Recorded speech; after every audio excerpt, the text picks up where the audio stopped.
just to get acquainted with it, and it's just amazing. No, it's great, isn't it? Like I'm calling you from Pakistan. Is that correct?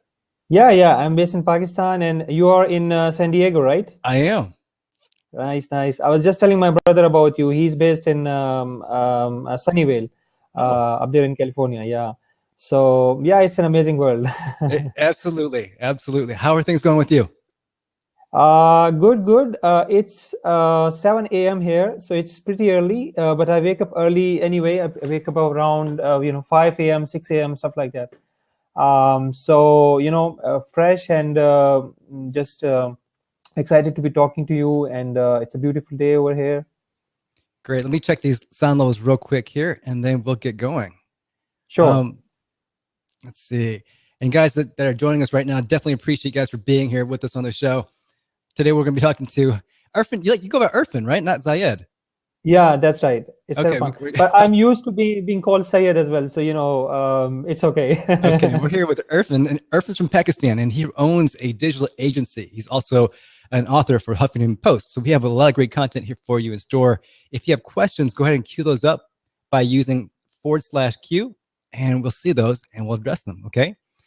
It's going to be a 15-minute one-on-one with me and Irfan, and then we're going to have a 10-minute open Q&A. So please stay on and ask your own questions, and that way you can get that interaction. Irfan, let's just jump right into it. Sure, sure. Okay. Hello, everybody. Welcome to the MVP Marketing Blabcast. I'm here with Irfan Zayed Ajmal, and he's joining us from Pakistan. And this is such a great conversation because it's a global conversation. It's a conversation that's so important today because of this digital age that we live in, and how information is carried, information is transmitted, and the way we do information in business today has completely changed. So thank you for being here with us today. Thank you. Okay, so now how is it you came about by owning a digital agency? Sorry, come again? How did you come about owning a digital agency? How did this come to be? Right. So I will just tell you a bit about my background, because I think that will be helpful to everyone. So back in 2004, when I did my bachelor's in IT, I was doing an internship which was, paying like a very small amount, something like $25 or something for a month's work. So I was doing that, and as a part of that job, I was trying to understand a software, and I was being helpful to others on different discussion forums, and I was also trying to get help for myself. So I didn't know a lot about that software, because that's why I was on those discussion forums, to sort of understand how it works and all that. And someone from the UK approached me, and they wanted me to develop their e-commerce store, and they were paying something like 10 times more amount, something like $240, right?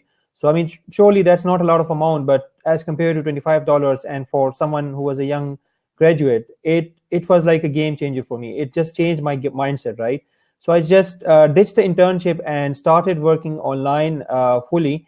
And in the start, I have had issues where I was not very good at, I guess, sales and building relationships, building long-term relationships, stuff like that. And obviously, the amount, I came to realize that amounts were too small as compared to the amounts that were paid to someone in the US or something. So I went to Sweden, did my MBA, worked over there in some multinational companies, and then worked in Denmark as well. So I came back here in around 2010, and in 2012 I started my first company, then another company which won some awards and stuff like that. So I've been running the digital marketing agency for about 2.5 years now. And the reason I started it, because in both the previous two companies, I was handling most of the marketing. So I figured out that I'm very good at relationships, at connecting with people on a sort of human level, and because the sales that we were doing, these are all inbound inquiries, right? So I don't even have to do a lot of promotion. So it might be not even believable to some people, but the thing is that if you are sort of living your passion, people see you as in a different light. They see you as the embodiment of whatever your passion is. So they see you as an expert, as an influencer, as a thought leader, stuff like that. And obviously, writing for all these different publications of US, Canada, UK, Pakistan, such as Huffington Post, business.com, and others. That helps as well. I mean, I was to answer your question after just wanted to share the background. To answer your question, I always had this entrepreneurial gene within me. So I always wanted to start a business, but I just didn't know much about it, and there were also fears within me that were holding me. So there wasn't anyone else who was holding a gun to my head. Don't be an entrepreneur. It was my own fears who were holding that gun, and it was a big gun. So in the end, I just had to deal with my fears and be confident about it. And once I had faith in me, members of family and friends and stuff like that, they had faith in me as well soon afterwards. We talk about fear. What was your fear? My fear was that, for one, I didn't have much self faith, so I felt like I couldn't do it. I also thought, like, to run a proper business, you need a lot of money, and that I don't have it in me. I'm not super qualified. I don't know, XYZ, stuff like that. So there were a lot of such fears. And then when someone does not have enough self confidence, you are also sort of caving into the opinions of others. So you are sort of looking for approval from others, whether it's your friends or family. So in my family, in my extended family, like my parents, my grandfathers and mothers, and my uncles, no one ever had a business. So I am someone, back in 2004 when I started with freelancing. I was very new. I was probably the first person in my city, if not the country, to do freelancing, because everyone would be telling me, why are you starting freelancing? How are you going to get paid? What if the person runs away and stuff? And I just thought to myself, if someone wants to run away, they can run away even here in the country. I can't really sort of follow them everywhere around. So I just went into it anyway. But I still had the fears and stuff. I went into jobs for a while, but I was just not very happy with it. I don't know what it was, whether it was my sort of my passion about entrepreneurship, or if the jobs were not that sort of in line with my passion and stuff. It took me a while to sort of figure out who I was, what I wanted to do, what my skills were, and why I should go ahead and do it, irrespective of the fears. Well, let's talk about that then. Your passions. So how did you discover your passion? How did you discover what it is that you wanted to do? Who did you want to serve? Those types of questions. Great question. So I was confused about it for a long time. So I was unsuccessfully trying to be a programmer, a web developer. I did some games and stuff, but that wasn't me. I was more of a people person. I like to interact with new people. I like to know about them. I want to learn from them. I want to share. I want to help them. So that was what I was. But I didn't know how to use that in a business environment, and it sort of came naturally. But it took a lot of sort of inner search and self-reflection. So back in 2010, when I came back from Denmark, and I basically came back burning all the boats in a way. So I had two jobs at the time, and one was with a Danish company, and that was a full-time job. And then I had a job that I was doing remotely for a American marketer. So I had two jobs. I was living like a machine, but I was not happy. And then I just decided to pack my bags and come back, and I just ditched the jobs, and everyone told me I was crazy. This was a time when there were a lot of bomb explosions taking place in Pakistan. So not most of people, but a lot of people were actually leaving Pakistan. And I came back at that time because one of my cousins, he got passed away in a suicide blast. He was 16 years old, and I just thought that I need to be with my family, and I just didn't want to do the jobs. I had no idea. I had not much of savings either. I had no plan. But when I came back, it took me a couple of years to sort of meditate, think about things, read a lot of self-help books. I mean, I know that there are a lot of sort of these junk books around, but the good ones are still really good for you. And I listen to different sort of video interviews. I mean, the internet is such a huge blessing. There is so much content over there. If you want to learn something, if you want to know someone, the internet is just amazing. So it was a long process of sort of meditation to sort of I had to deal with my inner fears. So I had to look inside and sort of ask questions for myself, and then also use affirmation exercises, visualizations, to sort of take baby steps towards entrepreneurship, to be more confident, to deal with fears. I mean, it's okay to have fears, but if you let the fears be your master, then that's not okay. You have to be the master even if you have fears. Even the most bravest person on earth, I think he still have fears, but the thing is that they know how to manage it. All right. Well, give us one tip to take that one first step to get out of our fear. Okay, that's a very hard question. But I think it's all about, for me, I'm a bit of a spiritual person. I like to think of myself as a spiritual person. So I think that if you are, I think meditation is very helpful, especially mindfulness meditation. Then there are other types as well, which might suit your personality more. So I think meditation is really good. Visualization exercises, affirmations, reading all these good books. Like right now I'm reading, I think it's called The Mindset of Millionaires or something like that. So that's very good. It talks about, changing your mindset. So it all starts with your mindset.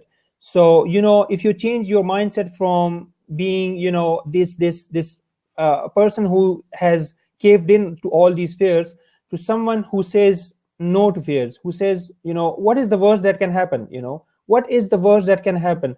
Especially in today's age, where you can start a business with probably like $100 or $1,000 or something. I mean, there is no reason for you to be to be a slave to your fears. You just have to take the next step, right? So you don't have to think about the whole journey. Just take the next steps. You don't have a website, get a website, right?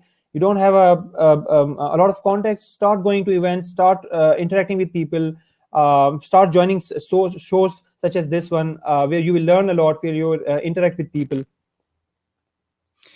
Absolutely. Those are great tips. Now, let's go back into the digital content as far as digital agencies, because there's so many different components to a digital agency, right? We have website design, right. We have social media, we have video, we have all these different media channels these days. So how do you manage that personally? Because it's a digital agency, there's so many different moving parts. And even someone that's just getting involved in internet business today, they have to deal with all these moving parts. And you've seen it on a large scale. So how do you recommend people manage that for themselves? Great question. Well, for us, we are very focused on just like sort of a couple of things. So within our digital agency, we are focused on digital marketing, helping our clients grow their revenue, and even within that, we are focused just on SEO and content marketing, right? And even within those, we are focused on just some particular most updated strategies which we know are working, which are white hat. There is a lot of bad reputation associated with SEO and stuff. So we're focused on very white hat, very sort of real strategies. And in this regard, what helps is to have VAs, virtual assistants, to be able to delegate different tasks where you want to save time. So if you have a job, or you're busy with other things, or you don't know website design or something, there is no need for you to do that yourself. I mean, there are freelancing websites where you can hire the best resources. Obviously, there are there can be problems when you're hiring someone for the first time. You might end up hiring the wrong person, or they might not be communicating with you. But once you have gone through that process of hiring someone and keeping their performance in check and have KPIs in place and stuff like that, it's pretty easy. But what I strongly suggest is to not try doing a lot of things, and especially not trying to do it all by yourself. Focus on just one or two things at one time. Try to build a team. Even with us, I mean, we are very sort of a different sort of agency because most of our employees actually work remotely. So our content editor is working from the US. Some of our writers and outreachers, the marketers, they are working from Spain or UK. Then we have a girl working from Egypt. We had someone working from Bosnia previously. We have worked with people from Philippines, but the full-time employees, they are working from about 6 different countries. And the reason we do that is that, for one, it's possible to, when we were starting out, we wanted to keep our expenses low. So, we were focusing on hiring people from more developing countries via outsourcing sites and via, local university websites or stuff like that. So, you can also hire internees. There are a lot of students. So one of the guys that we work with, he has a team of his own writers. So what he does is that he works with a lot of American students, and when he pays them about like $400-$500, I mean, for some part-time work, so it's not a lot of work, but these students, they're pretty happy with that amount, right? And they're not that bad writers. So obviously, I mean, if you're paying more, that might bring more sort of quality. But if you're just starting out, you don't have to be a perfectionist. You don't have to, sort of have the perfect plan and perfect execution. You can just start with the fewer steps and then see how it goes. Now, you guys focus on SEO and content marketing. Give us a couple of tips on SEO and content marketing. Sure. Content is sort of the basis of all of this. It's the fundamental engine which is at play in SEO and content marketing. So, for instance, recently, I will just share an example, and I think that would sort of make it very clear for people. So recently, we had a client who is exporting luxury rugs to Americans. So he's based in Pakistan, but he has an e-commerce website where he sells luxury rugs, which cost something like $5,000, $10,000 and above. Instead of creating promotional content, so he has his own team for promotional content, right? Like buy one get one free and stuff like that. We don't focus on that. What we did was that we tried to find out what is an informational topic that we can write an excellent guide about, which will be of value to people that are more inclined to buying rugs, right? So now rugs, someone who is interested in rugs is probably interested in home decor, home improvement, interior design, right? Stuff like that. So we found out that Feng Shui, Feng Shui, the searches for Feng Shui in Google AdWords, they were increasing over time, right? Are you a fan of Feng Shui? No, yeah, I understand. Yeah. Okay. All right. So yeah, so we found that Feng Shui's searches were increasing. So for Feng Shui 2014, the searches were something like 3,400, and the searches for Feng Shui 2015 were something like 33,000. So there was like a 10 times increase. So what we did was, and that was back in October, what we did was that we created an excellent, well, I won't call it excellent. We are still, sort of updating it. But at that time, we just wanted to, get it published as soon as possible. So I don't think it was perfect. It was like a 3,000 words guide with a lot of pictures, a lot of information. And it was a comprehensive guide. So it was like, we are in the process of making it the best guide. But even before we did that, and we had a more sort of average content piece over there at the website, that content piece is now resulting in about bringing about 8% traffic for this website. So that's without doing any SEO as yet. Now, in terms of SEO, what we will do is that we will reach out to different websites. We will use a tool called Ahrefs.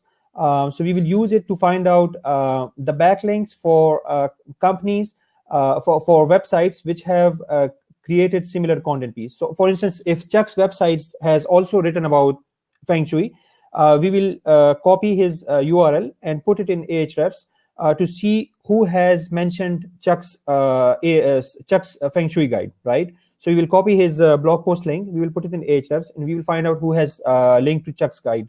And then we will reach out to those websites, okay? So we will reach out to those websites, and we will be sharing something very insightful about their website. So we will throw in a good compliment, which shows that we have actually took the time to review their website and we understand what their website is about, what their passion is. So it should not be a vague, sort of lazy sort of compliment, which is hey, your website is good. No, that won't work. Everyone is doing that. So you have to be more insightful. You should appear more human, more sort of caring and stuff. You should know their website. So once you do that, you can then mention that by the way, I just found out that you have linked to Chuck's website and he has a Feng Shui guide. I just wanted to let you know that we have created an even more detailed guide which has a lot of information on decorating your living space with respect to Feng Shui guide. So I mean, mention something which is not available in Chuck's guide so that he feel excited about checking out your guide, because he would be like, this person is really nice. He first complimented me. He knows my website and my stuff. And then he went on and he told me about his own guide. And he mentioned that it has something which Chuck's guide doesn't, right? So it might be more information.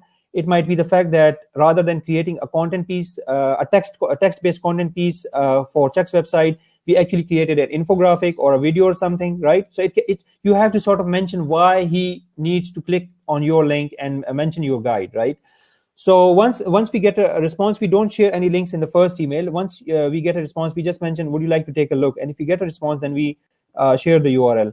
And I mean, the SEO world and everything, it's changing so much, and SEO also has a lot of bad reputation. So another thing which we are now implementing is that we have asked our whole team never to ask for a link. So we never ask for a link. We don't mention the word link at all. And we just when we share the URL of the infographic or the content piece, we just ask him, feel free to share it with your audience. So then it's up to him if he wants to share it on Facebook or Twitter or website. But most of the people share it on their website anyway. But we feel that if we go ahead and ask him for a link explicitly, he would compare us with these blackhead SEO guys who are doing a lot of bad quality stuff and thing like that. And we won't come across as people who are passionate about that subject. So we want to appear passionate about that subject, and not we don't want to appear as someone who is just after links. And we are not. We are after exposure. So exposure via social media or links or anything that would help. So these are some of the tips that we use. Infographics are really good. Infographics are very, very good for getting promotion and stuff like that. But at the bottom of it, I mean, I even I'm not sure if I was the first person to say it or not, but I think it was my quote. I said that it's not about links, it's about relationships. So if you are appearing to be human, if you are acting as a human, you are caring about other people, and you are sort of helping them out. So one of my guys, I'm really proud of him, Omer. What he did was that we were promoting texting while driving infographic, right? So it was an infographic which mentioned how dangerous it is when you are texting while driving. So that was an infographic we did for a company which is an auto care company, right? So what he did was that when he reached out to a website, he first shared a great compliment about that guy's website. And then he said, hey, by the way, I saw your texting while driving infographic, and I saw that you don't have statistics on, I think, gasoline or something. So he mentioned something specific which was not mentioned in his infographic, but it was available in our infographic. And we got a positive response from that guy. So, it's about caring enough about the content and the target person and the client and everything. And then, leading a conversation which is helpful to everyone. So you don't have to be sort of salesy and stuff. And if I can mention just one thing, if it's okay with you. Sure. Of course. Yeah. So one more thing that content marketing, SEO, these are sort of the facets of inbound marketing, right? So inbound marketing is about attracting the customer with good content rather than bugging their way or buying their attention or interrupting them through paid ads or telemarketing or outdoor advertising and stuff, because no one really cares about those things anymore. I mean, how many of the audience over here are looking at the Facebook ads that are over there? I think probably maybe 5% or something. And even those don't look at it all the time. So, it's about trying to be helpful. So when you are helpful, and when you are providing value to people and everyone, you get the exposure and the traffic and the attention that you deserve. But you have to be working in a way that you are providing value. So for instance, the way you are doing. So we are not selling anything over here. Not at least directly selling anything. We are just providing value, and that sort of, helps fuel our monetization models as well. That's a great point. But let's go into one step further in talking about the monetization aspect of it. Okay. Yes, we are providing great content. We're providing great value for people. But then a lot of people ask the question, well, how do you turn that into, a sale? How do you turn that into a money generating machine? Right. Great question. So for instance, for me personally, when I'm active on social media and, just sharing useful tips and stuff, whether it's a link to a recent article at business.com or Huffington Post that I wrote about marketing, or entrepreneurship or something like that, or if it's something else, I see that generates a lot of inbound queries and sales inquiries for me. So we are a service company, so that generates sales for us.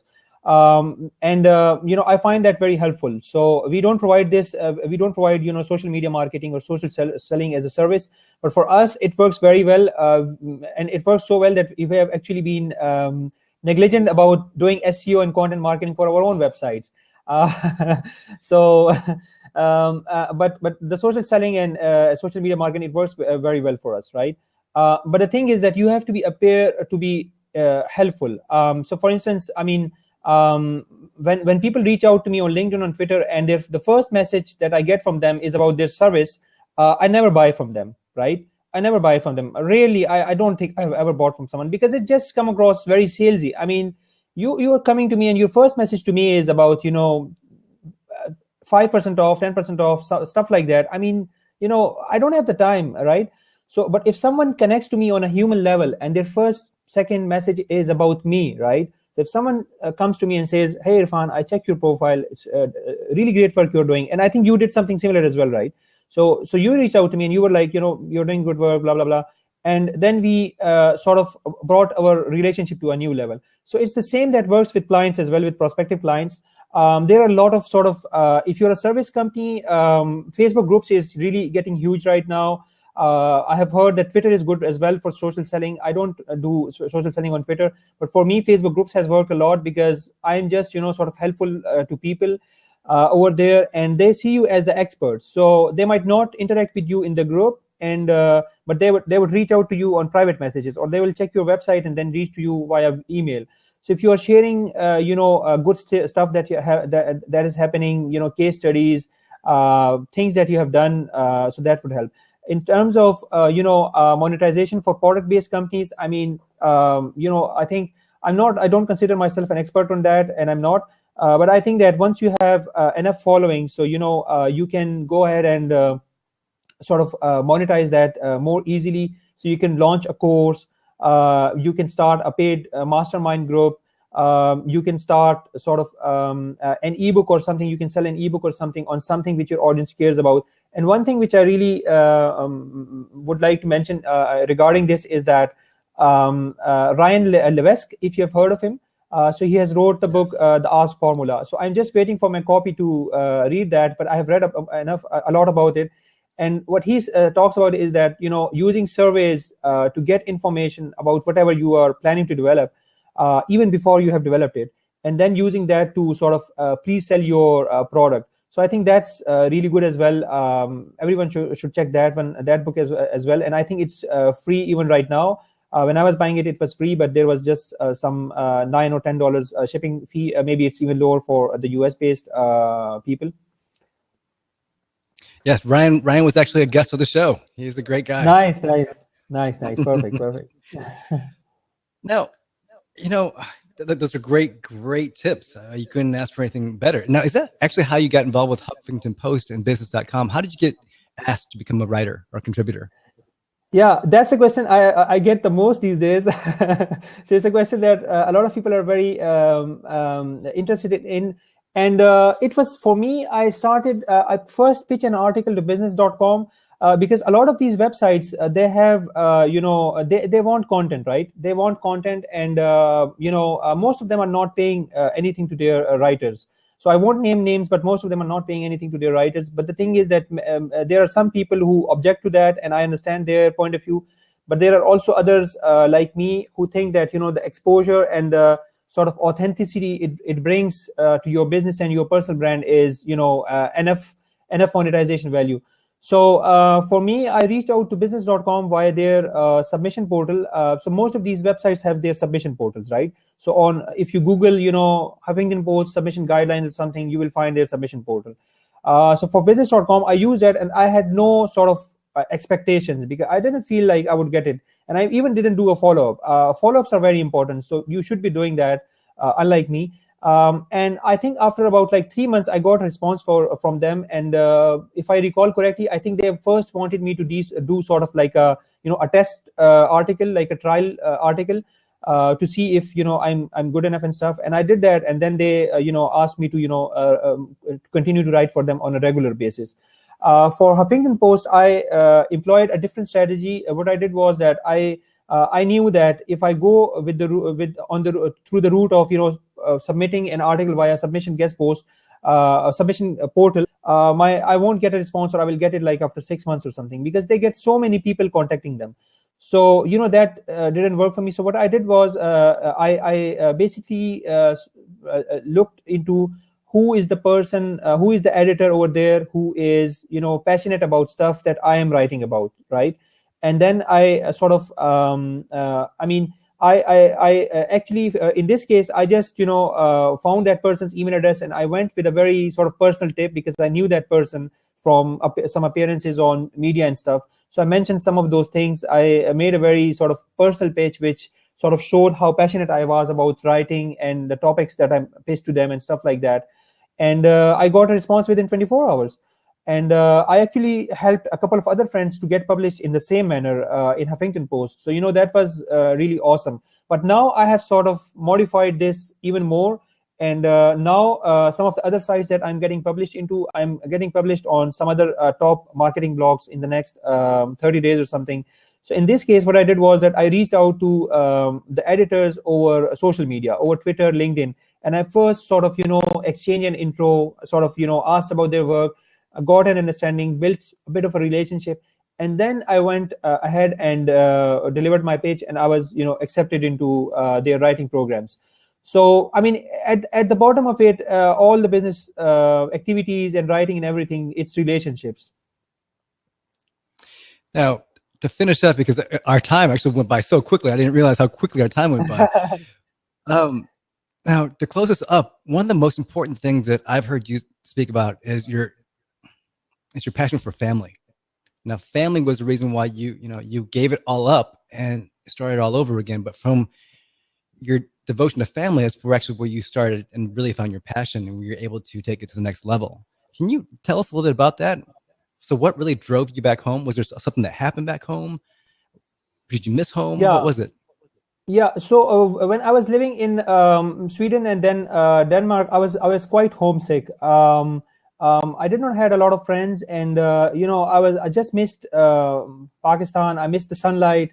I missed a lot of varieties of fruits and vegetables, and of course I missed my family as well. And at that time, back in 2009, there were a lot of bomb explosions taking place. One of those bombs that happened in, I think, end of 2007, and I was abroad even at that time. That actually killed one of our former prime ministers, Benazir Bhutto, who was the first female prime minister of the Muslim world.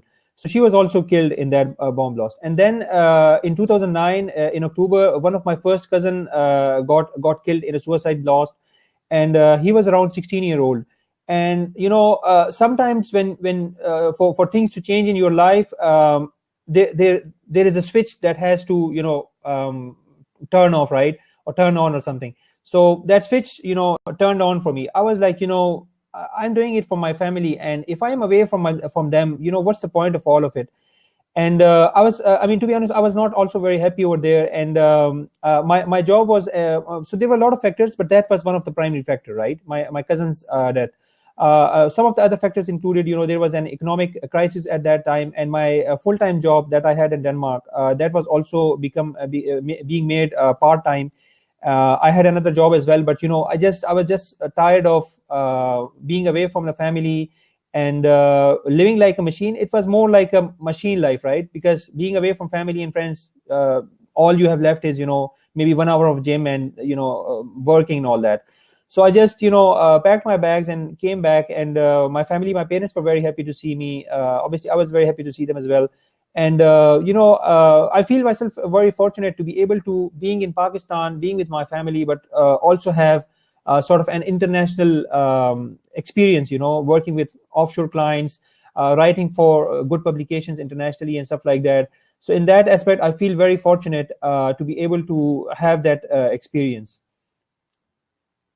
I always say, at least recently I've said, because I've kind of learned my own way, but family first, everything else falls into place. Yeah, that's true. I mean, we entrepreneurs, we are workaholics, and we focus too much on our work. And sometimes it's a problem for me as well to have that balance. But my wife keeps me in check.